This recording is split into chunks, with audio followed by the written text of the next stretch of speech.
In this video, we're going to cover section 6.3, and we're going to find that we can evaluate our trig functions instead just using those special right triangles rather than the unit circle. Now, they're both very much so deeply connected. That's why we're going to be able to do it this way. But this is another way, and I think some people find that it's a little bit easier to remember um, how to evaluate their trig functions using this technique as opposed to just the plain old unit circle. So with our first little definition here, it says let theta be a non-acute angle in standard position that lies in a quadrant. Its reference angle, let's go ahead and fill that in. Its reference angle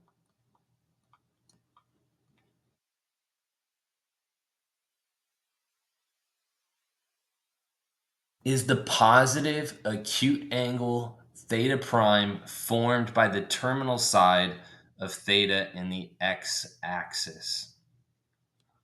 So let's do maybe, or sketch maybe a couple examples here. So for instance, if we had an angle, and actually I'm just going to draw, no, I'll draw the initial and terminal side here. Why not? So here's our initial side. Here's our terminal side. Say it looks like this. Okay. And so if we called the angle theta, I'm going to make kind of a big arc here. If we call this our angle theta, then the reference angle, as it states, should be the angle between the terminal side and the x-axis. That's going to be right here. So our reference angle is this smaller angle here. And in fact, that's going to be the angle in the triangle that's going to be formed here. Yeah. That's how this is going to help us. May not be clear yet what I mean, but this is why it's going to be helpful. Now let's maybe go ahead and sketch another angle. Maybe I'll sketch one in maybe quadrant 4. Ooh, let me try a little better to make that look like a straight line. Okay. So again, theta would be this, but its reference angle, theta prime, would just be this angle here. Okay. All right, so now that we know what a reference angle is, let's actually go ahead and compute some reference angles. So we have this 150 here. And so you might remember where 150 is located. It should be located in the second quadrant. It should be exactly 30 degrees off of the negative x-axis here, which that means 30 degrees is going to be our reference angle. Let me just write in here that this is theta is 150. Okay. But theta prime would be this one here. And I kind of jumped a step here. So if you note that it's 180 to do a half of a revolution, well, theta prime is just how short we are of making a half a revolution. In other words, to compute that theta prime, I'll just do 180 minus the 150, and I get 30 degrees.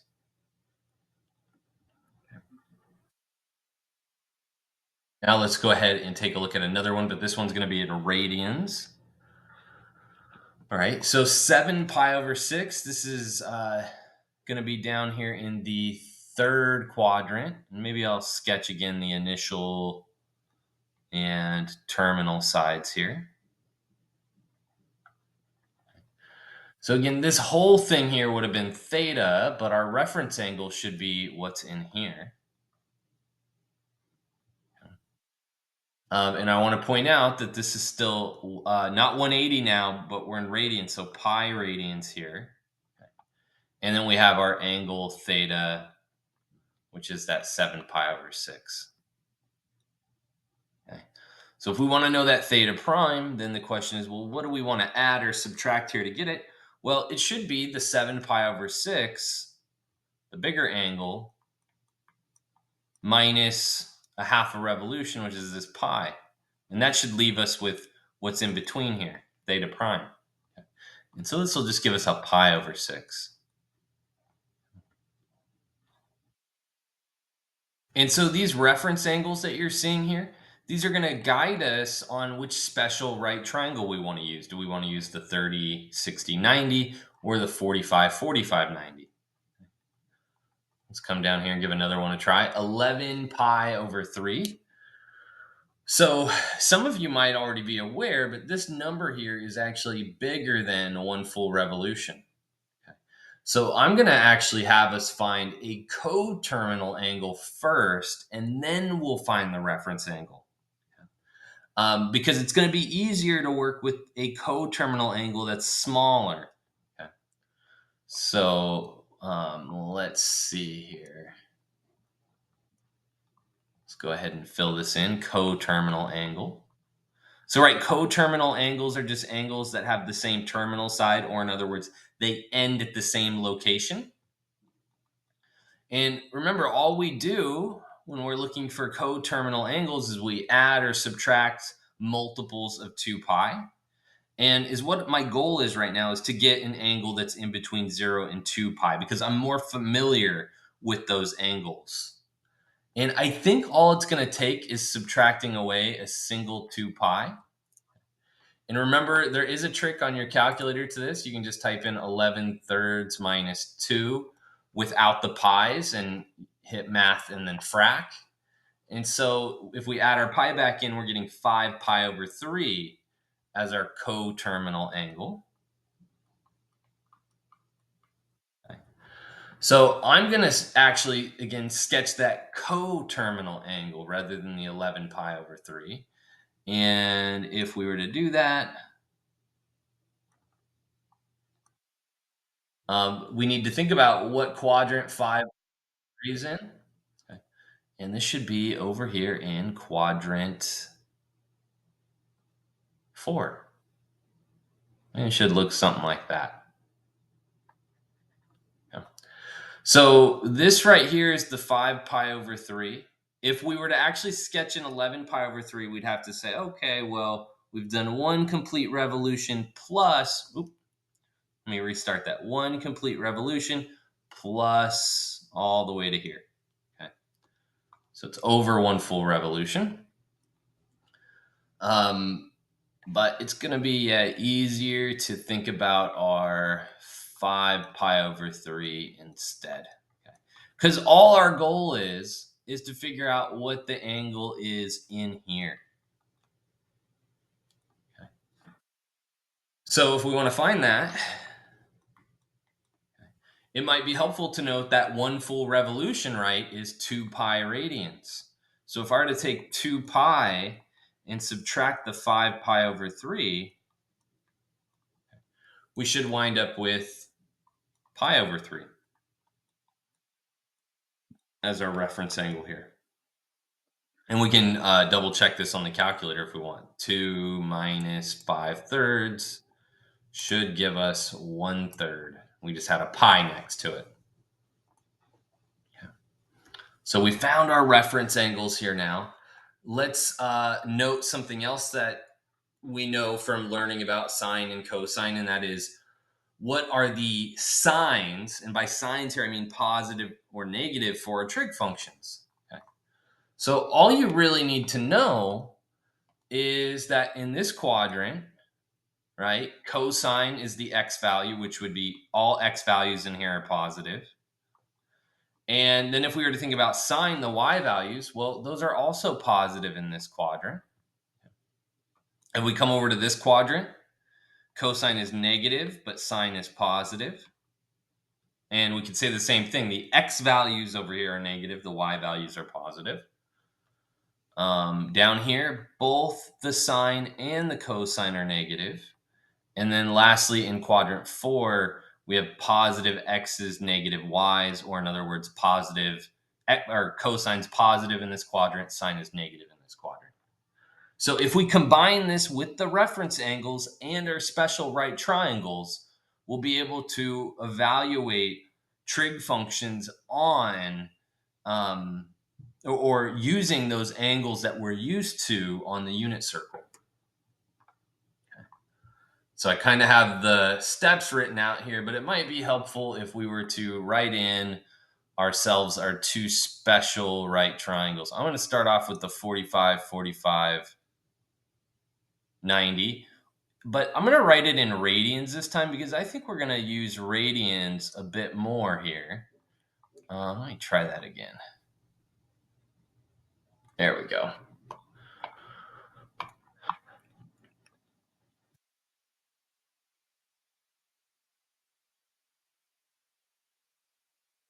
Okay. Now, when we're thinking about the unit circle instead of the triangles, right? When we first learned about the special right triangles, we learned that this side would be root 2 over 2, this would be 1, this would be root 2 over 2. But I mentioned when we were talking about the unit or about the special right triangles last time that it's actually easier if we work with something similar to this triangle. So in other words, I could multiply all these side lengths by 2 and we'd wind up with this triangle here, which again will be easier to work with because we don't have all those fractions. And then let's do the pi over 6, pi over 3, and pi over 2 triangle, or in other words, the 45, 45, 90. Or not 45, 45, 90. How about 30, 60, 90? Okay. So this is going to be my pi over 6, the smallest angle. This will be my pi over 3. This will be our pi over 2. Okay. So you might remember, again, when we first learned about this, before we doubled the side lengths, the hypotenuse was 1. Opposite of the pi over 6 was a half. Opposite of pi over 3 was root 3 over 2. Okay. Now, again, when we use SOHCAHTOA, we don't want to have to divide fractions. So the trick is we could use a similar triangle to this. And if we double all side lengths, this becomes a 2, this becomes a 1, and this becomes a root 3. And so these are the ones I'm going to use as we're working on the problems that follow. So to evaluate our trig functions, the first thing we're going to do is find the reference angle theta prime. Then we'll evaluate the trig function using one of these two special right triangles. And then lastly, we need to incorporate the sign. Is this trig function supposed to be positive or negative in this quadrant? Right. So let's start off with this 7 pi over 6. We've already sketched this one.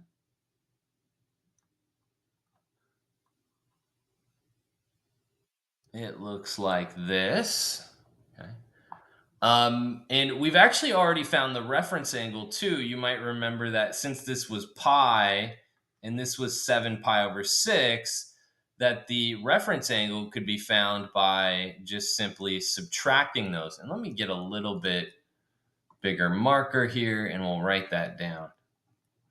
So we have 7 pi over 6 minus pi. That is what our reference angle is going to be equal to. Okay, so this is not our final answer. It's just our, again, reference angle, which we're going to make a triangle out of this here.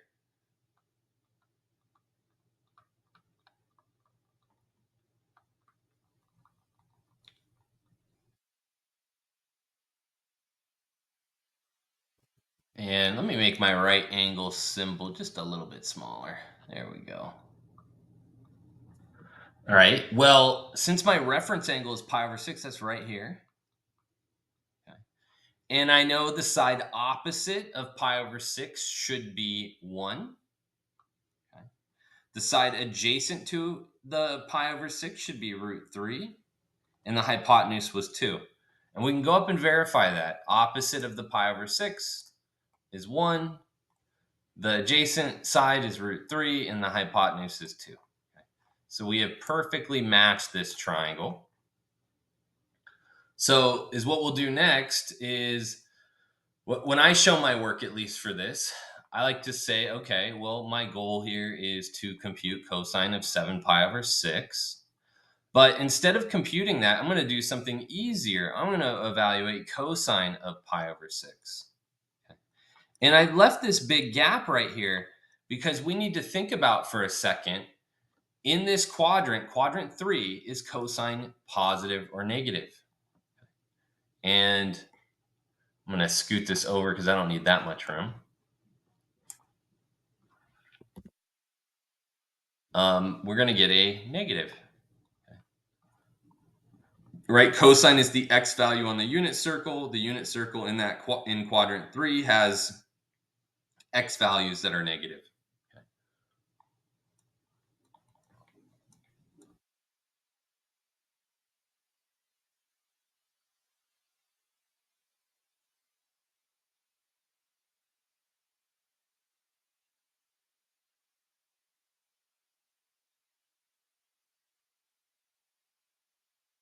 Okay.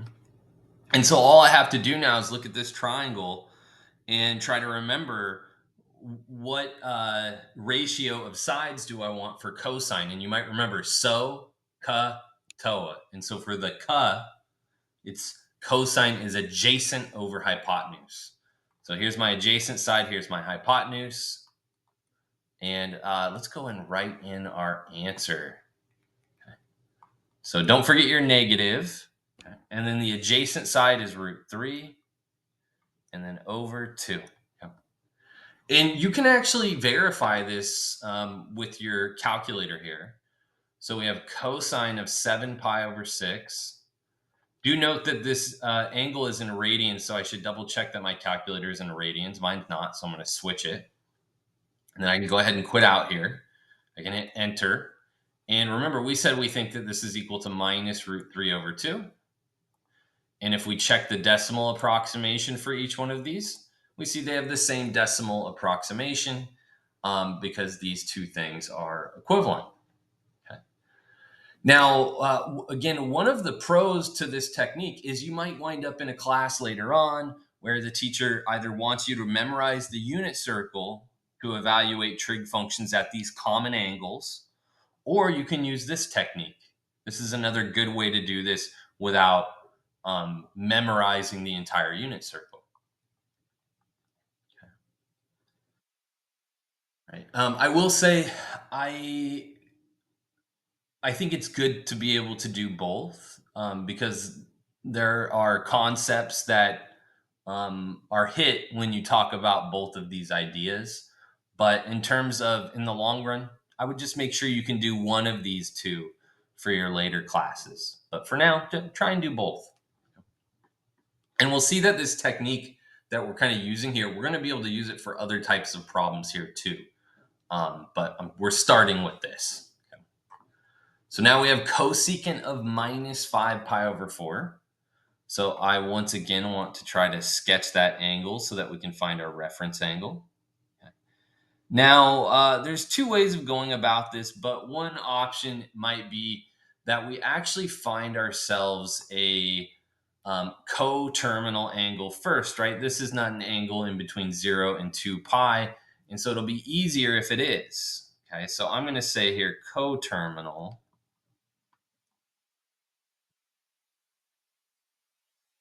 angle. And I think if we just add a single pi to this, or not pi, if we add a single 2 pi to this, so we will wind up with an angle between 0 and 2 pi. So let's check that out. Minus 5 pi over 4 plus 2 pi. Let's see what that gives us. Again, I'm going to just leave out the pi. So I'll say minus 5/4 plus 2. And then math frac. So I'm getting 3/4 here. And so I just need to remember to tack the pi back on. So 3 pi over 4. Okay. And again, this is an angle I'm more comfortable with. I know that that angle is over here in quadrant 2. And so my goal is eventually to find the reference angle. But for now, maybe I'll write in that this is 3 pi over 4 here. Okay. Now, yeah, let's find that reference angle theta prime? Okay. Well, you might remember that it is pi radians if we rotate all the way to the negative x-axis from the positive x-axis. So if I want to find theta prime, I just need to do pi minus the 3 pi over 4,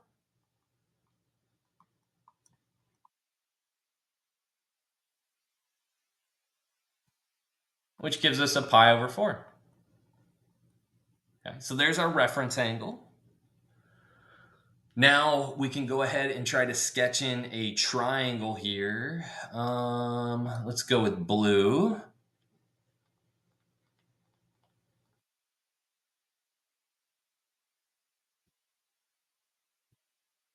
So since theta prime is pi over 4, that means we're working with that 45, 45, 90 triangle.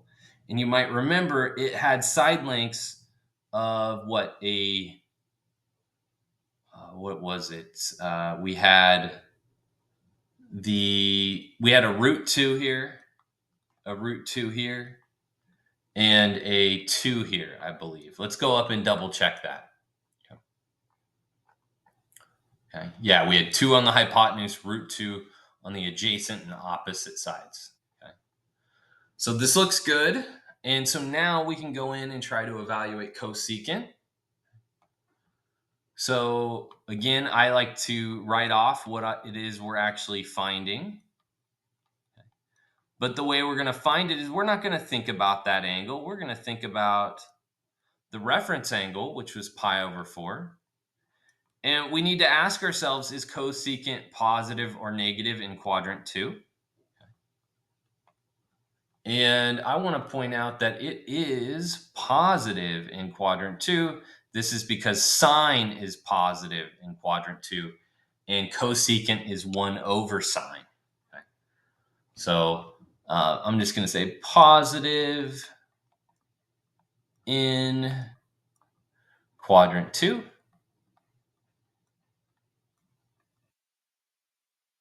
There we go. And then for cosecant, it might just be easier for us to think about sine first, and then we'll write its reciprocal down. But sine, right, is opposite over hypotenuse. So we want hypotenuse over opposite. Okay.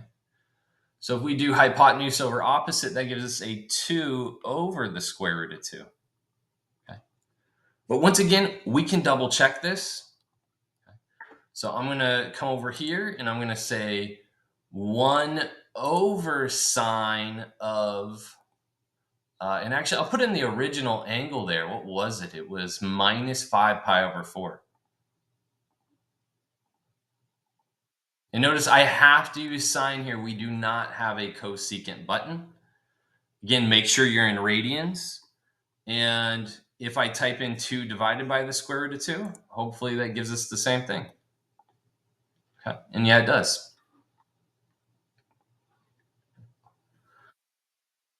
This one technically can be simplified. If you were to rationalize the denominator and then simplify, you will actually get root 2. So it simplifies actually really nicely. Okay. All right. And if you're feeling ready here now, you could maybe pause. Let's see. Yeah, you could pause the video and try out C. All right. And so I'm going to get started here with C. So 11 pi over 4. Once again, this is an angle that's not in between 0 and 2 pi, meaning I'm not really sure what quadrant it lies in. So let's find a coterminal angle. That way we can figure out what quadrant 11 pi over 4 actually lies in. So I'm going to start off again by saying coterminal angle.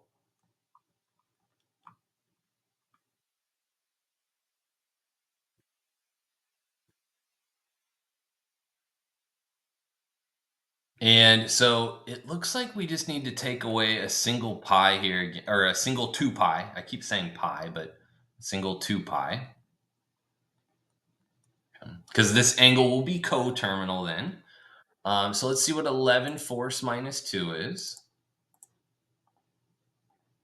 And then we can hit math frac, although I don't think we need it on this one. So we get 3 fourths. So this is equal to 3 pi over 4. Is that an angle we just had? It is. So this one has the same coterminal angle as the last one. Let's go ahead and give this a try. Let me make that in line with the x-axis. There we go. So there's our initial side. Our terminal side should be at 3 pi over 4.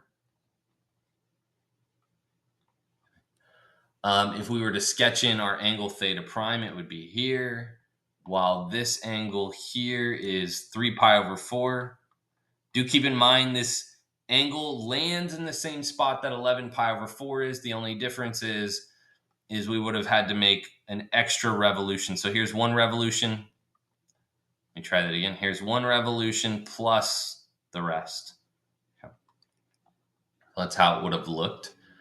And so if we compute that reference angle, just like last time, right? This is pi. So you would do pi minus 3 pi over 4, which will give us pi over 4, just like on the last one. Okay. And so this does mean then that we can fill out this triangle then using our 45, 45, 90. And so again, this is root 2, and 2. Okay. And so is what we would like to do is we would like to evaluate cotangent of 11 pi over 4. But instead, we are going to evaluate cotangent of pi over 4. We just need to figure out real quick whether cotangent is positive or negative in this quadrant. And so if we go back up here to this little diagram here, and we look at quadrant 2, you can see that the x is negative and the y is positive. And when you're finding cotangent, it's going to be the x value on the unit circle over the y value on the unit circle. So we're going to be doing a negative divided by a positive, which is negative. Okay. So cotangent is negative in that quadrant. Let's go fill that in.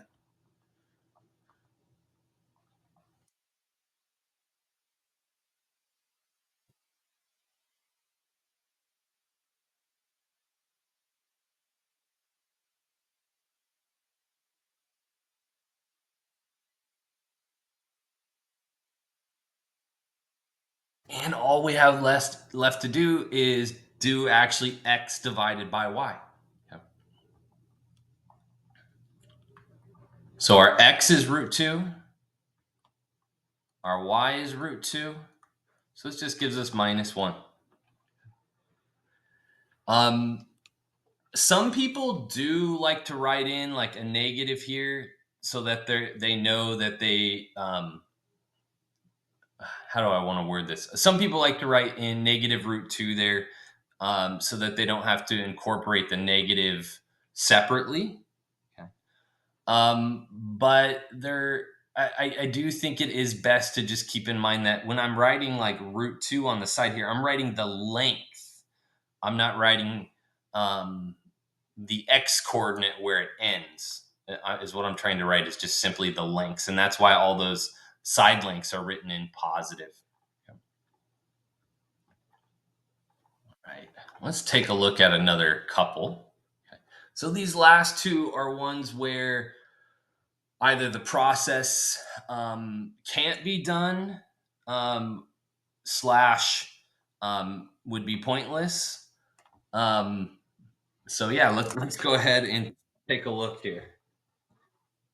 So with this first one, once again, I could find us a coterminal angle. Maybe not a bad idea.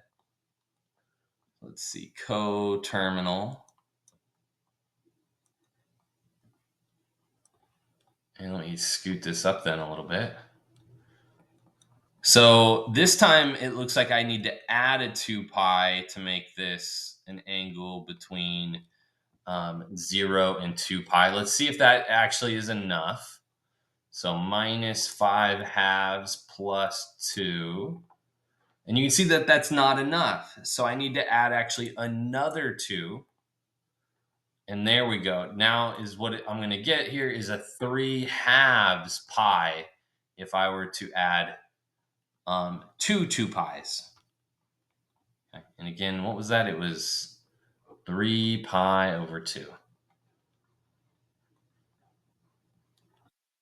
All right. So it is helpful to know where it's going to be. Well, 3 pi over 2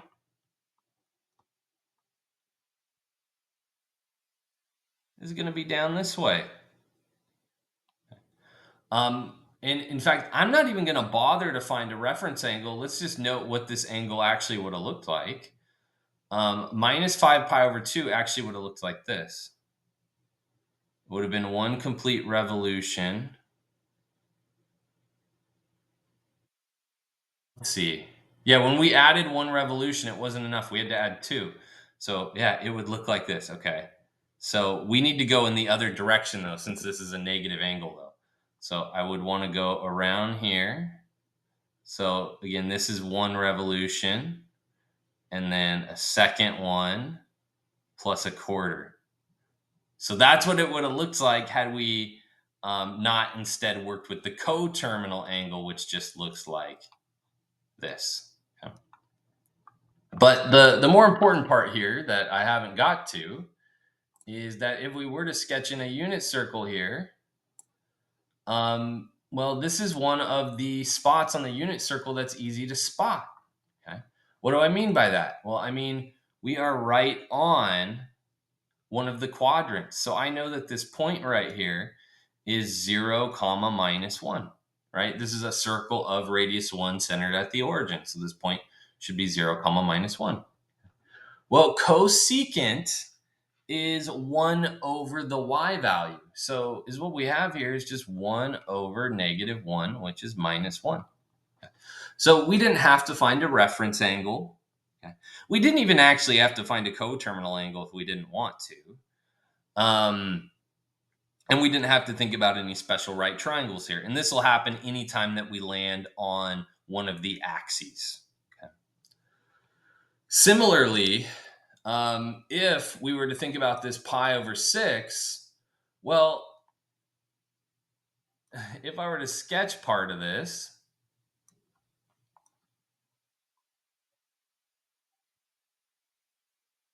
this would be my pi over 6, but that's also my reference angle. Okay. So it ends up any angle that's in quadrant 1, there's not really a need to find the reference angle because it's going to be the angle itself, right? Pi over 6 here is the angle between my terminal side and the x-axis. Okay. So I can just think about instead with skipping finding the reference angle, I can just go ahead and fill in these other sides. So what this one was 1, this was root 3, and this was 2. Yeah, opposite of the pi over 6 is 1, opposite of the pi over 3, which I did not write in, should be root 3, and then opposite of our 90 should be 2. So sine is opposite over hypotenuse. Okay. So the opposite side is 1, the hypotenuse is 2, and so that's all we have to do there. Okay. So again, kind of the odd case here would be if the angle happens to land on an axis. You don't even have to think about triangles. Or if it's a first quadrant angle, you're not going to need a reference angle because it's going to be that angle itself. All right. So now there are a couple other problems that we can do using these ideas. Okay. And so let's take a look at one of them here. Okay. So example 3 says to find the exact value of the remaining trig functions if sine of theta is equal to minus 12 over 13 and theta is in quadrant 3. Okay. So the reason that we need to add that theta is in quadrant 3 is just knowing this, well, it could be down here in quadrant 3 because in quadrant 3 the y values are negative and so is sine. But it also could land over here in quadrant 4 because over here the y values are negative, and so then is sine in this quadrant. So we needed that extra piece of information to figure out exactly where we are. Okay. And so I'm going to go over here and I'm going to sketch us the angle. Okay. But I'm going to have us thinking about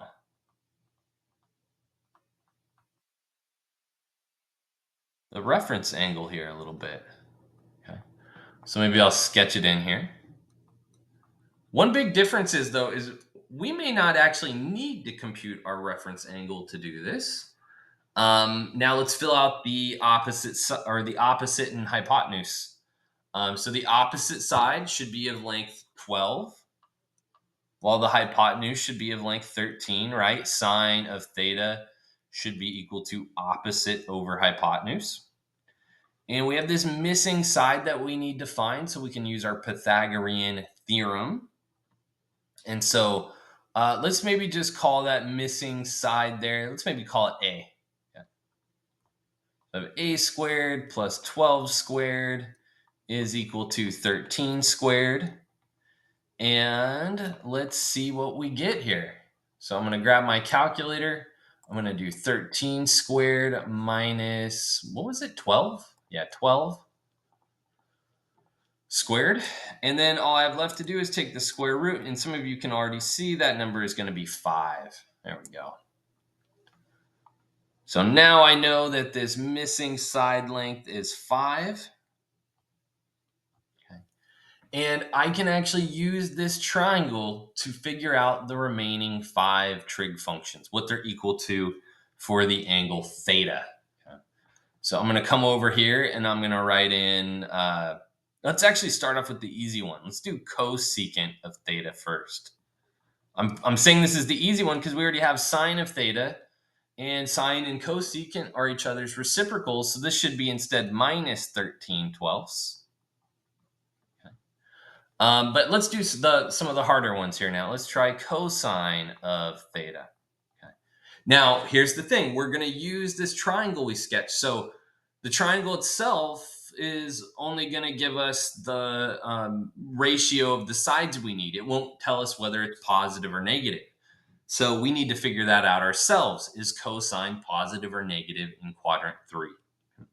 And so in quadrant 3, we are to the left of the y-axis, meaning that we are working with negative x values, so cosine will be negative. Okay. So I'm going to throw in a little negative here. Maybe I'll try to make our negative stand out. Okay. All right, so next, I know that cosine is what? Adjacent over hypotenuse, cut. So adjacent over hypotenuse. This also means then that we can find the value of secant of theta, since it is the reciprocal of cosine, and we're going to get a minus 13/5.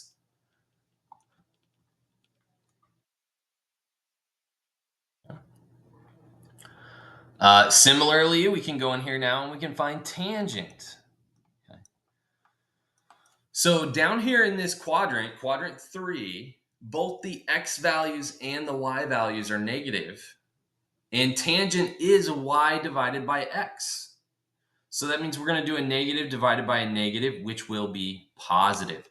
So it's only going to be tangent and cotangent here that will be positive. Okay. All the other ones are negative. Okay. So tangent is opposite over adjacent, right? TOA. So the opposite side is 12, and the adjacent side is 5. All right. And so then that means cotangent should be 5/12. Okay. There we go. Okay. And so this would be, now we have all 6 trig functions output for this angle theta. Okay. All right. And let's go ahead and take a look at one more question. It's going to be very similar. Okay. So this time we're told to find, again, the exact value of the remaining trig functions. We're told that tangent is negative, So tangent is negative in quadrants 2 and 4. And this is just simply because in quadrant 2, the x's are negative, the y's are positive. So when you do y over x, you have a positive over a negative, which will be negative. And in quadrant 4, the x's are positive, the y's are negative. So when you do y over x, you have a negative over a positive, which will also be negative. However, we're told that sine of theta must be positive. Okay. So out of these two quadrants, sine is only positive in one of them, right? Sine comes from the y value on the unit circle, and y values are positive over here in quadrant 2, and they are negative in quadrant 4. Okay. So this means our angle theta must land in quadrant 2, and let's go ahead and sketch it.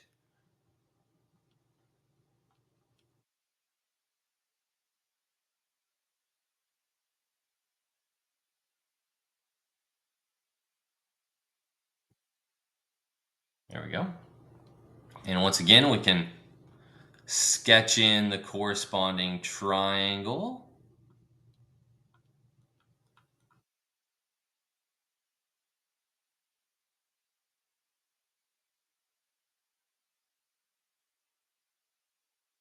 Oh, and so tangent is opposite over adjacent. So the opposite side must be 3. The adjacent side must be 5. And our reference angle is going to go right here. All we're missing is the hypotenuse. If we want to find that hypotenuse, we can use our Pythagorean theorem. And so let's maybe call that, let's just call it C. So C squared is equal to 3 squared plus 5 squared. And so that means C is equal to the square root of, what would that be? 25 plus 9, so 34.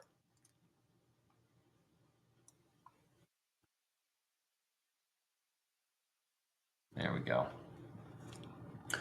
So now that we have that figured out, we can write down the remaining trig functions. But if we want to start off, we can actually evaluate cotangent right now, right? It is just the reciprocal of tangent.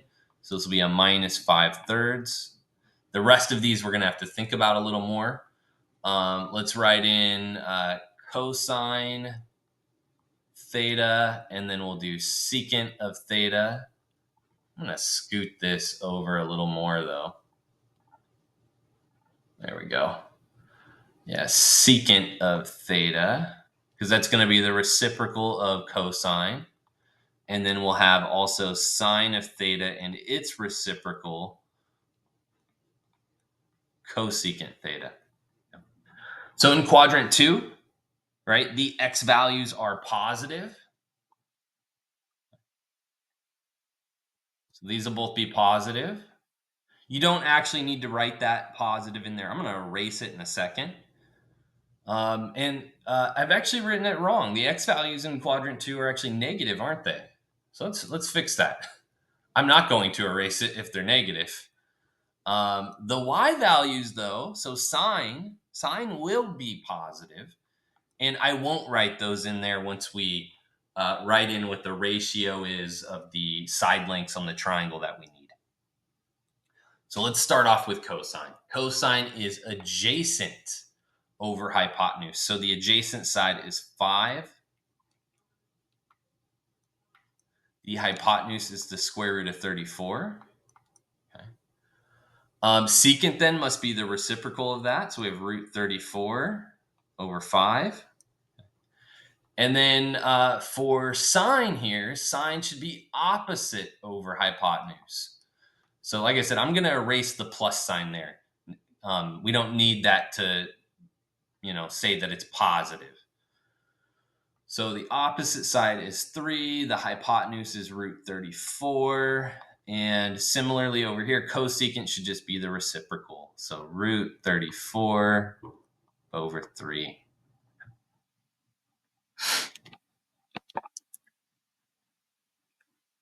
All right. Well, let's see if we have another example. Yeah, we have one more here. Okay. So this last one, again, it's going to use these same ideas, but it will be a little bit different. So this time we just want to find that point minus 7 comma 24. And when I say find it, we just want to know what quadrant it is in. So if the x's are negative, we must be over here somewhere.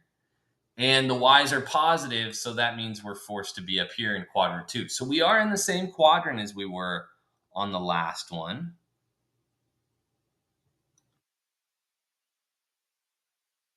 So minus 7 comma 24. That'll probably look, let's go like this. So let's say that that point right there is minus 7 comma 24. And you know what? I'm going to scoot that in just a little bit. I think I'm going to run out of room otherwise. So let me try that again. Go right here.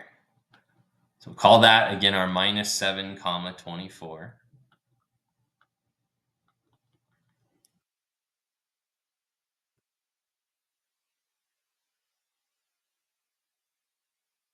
There we go.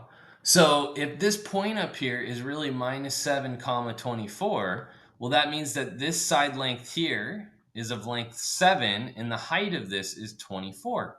Okay. And then I'll have my reference angle in here. And so that means I should be able to go through and find the value of any of the 6 trig functions that I want. Okay. Now, we're only asked to find this for sine, so this will be quick and easy. The only thing that we really need to think about here is sine positive or negative in quadrant 2? And well, if we are in quadrant 2, then our y values are positive, and therefore sine is going to be positive. Now, sine is so when we're thinking about SOHCAHTOA, TOA.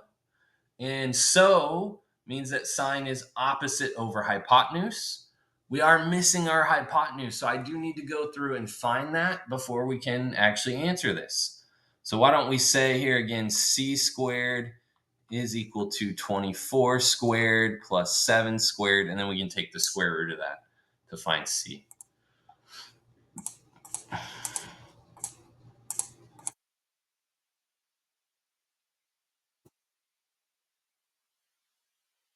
And we get 25. We get a nice number.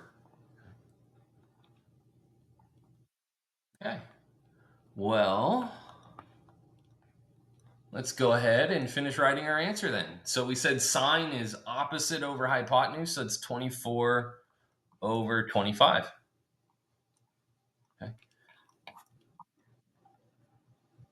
All right. And that wraps up section 6.3.